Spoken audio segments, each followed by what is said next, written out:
All right. Then do you admit to the alleged violations that were filed on October 1st? Yes, sir. Okay. All right, Mr. King, on behalf of the state, anything from the state or the probation office regarding disposition? Thank you, Your Honor. The state and the probation department are requesting that the defendant's community control be revoked and he be sentenced to a term of incarceration. His Claremont County conviction occurred back in May of 23 when he was on community control through this court. He initially received community control out of Claremont County. That has since been revoked. That happened in August, and he was sentenced to 12 months in prison. And that prison term is set to expire on May 13th, 2025, Your Honor. That's all. Thank you. All right, Mr. Armentrout, anything you'd like to say? Well, Your Honor, he's admitted everything. Whether or not he failed to contact the probation department, he was clearly convicted of a jail time. In May of 23, I believe. I don't know if the fact that this was initially, I think, a TCAP case. I don't know how that affects what the court. It is still a TCAP case. Yeah. That's clear. Okay. Anything you'd like to say, Mr. Taylor? No, sir.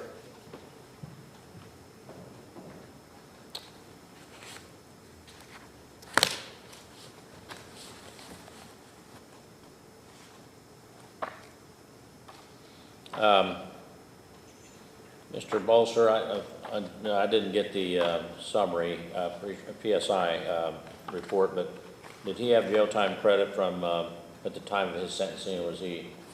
Do you have a copy of it there? I don't, Your Honor. Ben, you need to get me the PSI reports on these. Oh, they're not in there? Nope, I don't know. Yeah. You remember, Mr. Taylor, how long you were in jail? I cannot remember, Your Honor. I'm sorry. Yeah.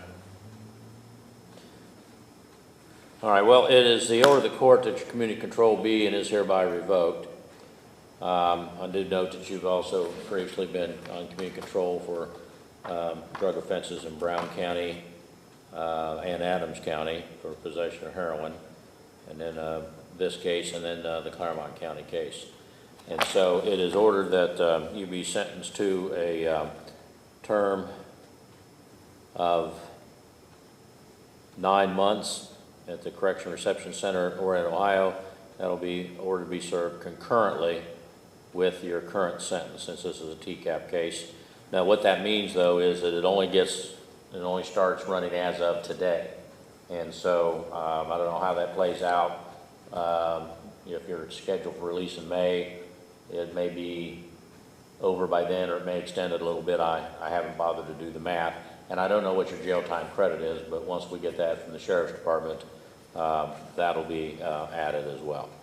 Now, upon completion of the sentence, it is possible under the law that the Adult Parole Authority will put you under post-release control for a period of up to 2 years. If they do, you'll be supervised by a probation officer on the term set by the court.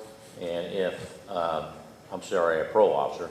And if the Adult Parole Authority determines that you have failed to comply, they can return you to prison to make you serve an additional period of up to half of your prison term, which would be 4.5 months for one or more violations. However, if you commit a new felony, then in addition to whatever sentence a judge in the new case can impose upon you, that judge is also authorized to sentence you for committing that offense while under post-release control in this case to an additional period of a year, or whatever time is left on that period of post-release control, whichever is greater.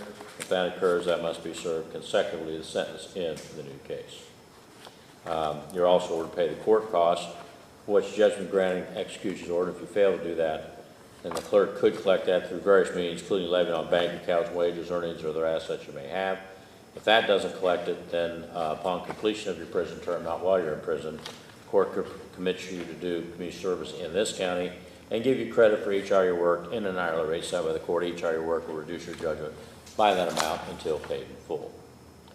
I just did receive the pre-sentence report, and at the time you were showing a jail time credit of 0, and I just reviewed the file, and it appears you were summoned for on the indictment in this case, and received an OR bond, and then received a community control sentence.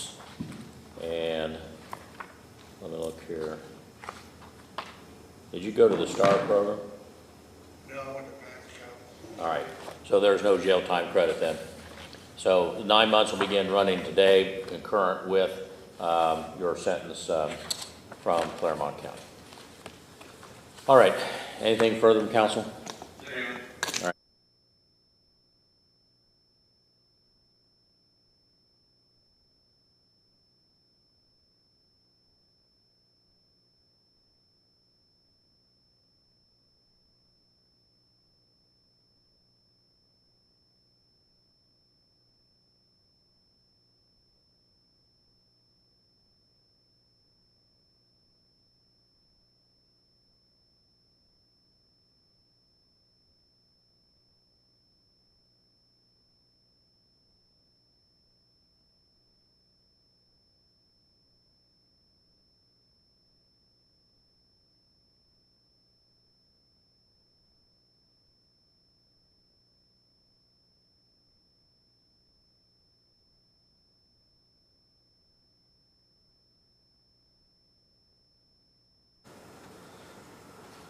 All right, this case number 22 CR 128, State of Ohio versus Tristan Motega Nisley. Are you Tristan Motega Nisley? Yes, Your Honor.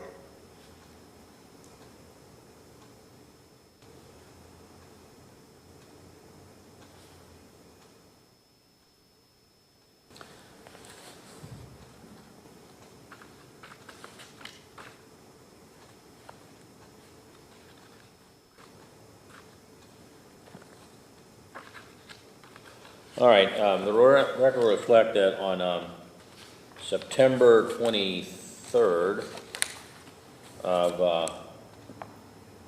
2022, defendant was placed on community control on 3 4-3 felonies, aggravated trafficking in drugs, trafficking in marijuana, 2 counts.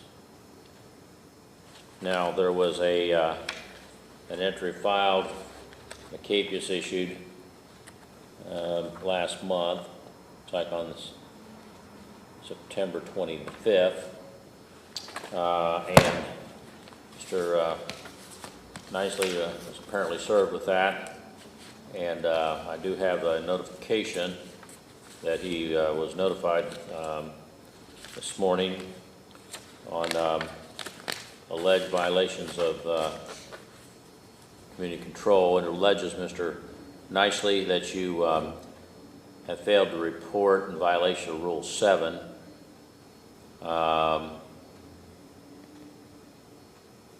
since August 20th, 2024. That's Rule 2, I'm sorry.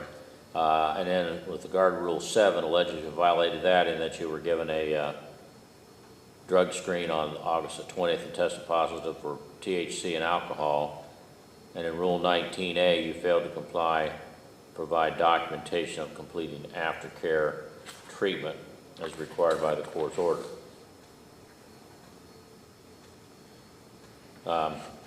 Now, you are entitled to have a hearing on this matter, and if it's found that you have failed to comply, the court can do one of 3 things. I can continue it with the same conditions that I previously ordered. I could continue it with additional conditions that I think are appropriate. Or the third and the most serious is that I could revoke your community control and sentence you to prison for between 6 and 18 months on each of the offenses, and those could be ordered to be served consecutively. So that would be a total potential of 54 months in prison. You're entitled to have counsel to represent you, and if you don't have the money to hire one, the court will appoint one for you. And I see you did fill out a financial disclosure form, so you're requesting the court appoint counsel for you, Mr. Nisley? Yes, sir. All right. Says here you're getting unemployment of $112, is that correct? Well, I get food stamps, and I think that's it. Oh, okay, it does say other, okay. All right, food stamps. All right. Actually, there is a specific place to check for that up above, but that's okay. All right, the court then will find that you are entitled to appointed counsel, and I'll appoint Attorney Jacob Wagner to represent you in this matter. We will set the matter for an evidentiary hearing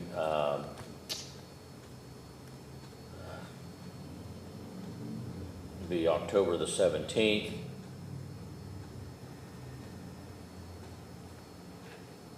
At 1 p.m. You'll be held without bail until that time. We'll notify Mr. Wagner of his appointment. You have any questions, Mr. Nicely? No, thank you. All right, thank you. Thank you. All right.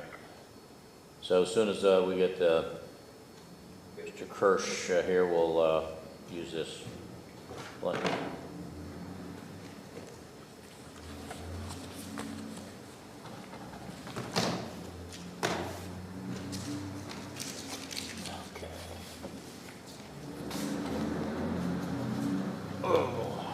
I don't think he's been notified. Well, I know he hasn't been notified because I got a call, and Robert Kirsch who got the email is not the same guy.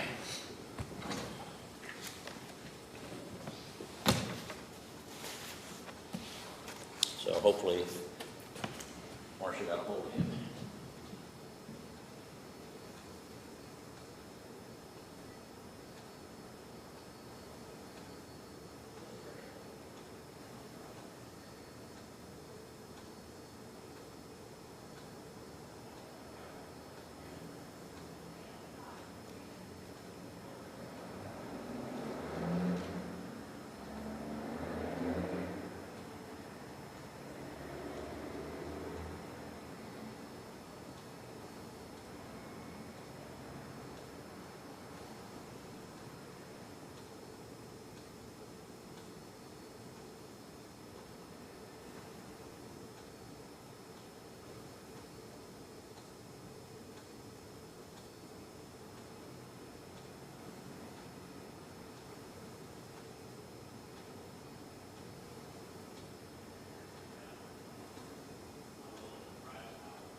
Okay, this is going to be a continuation.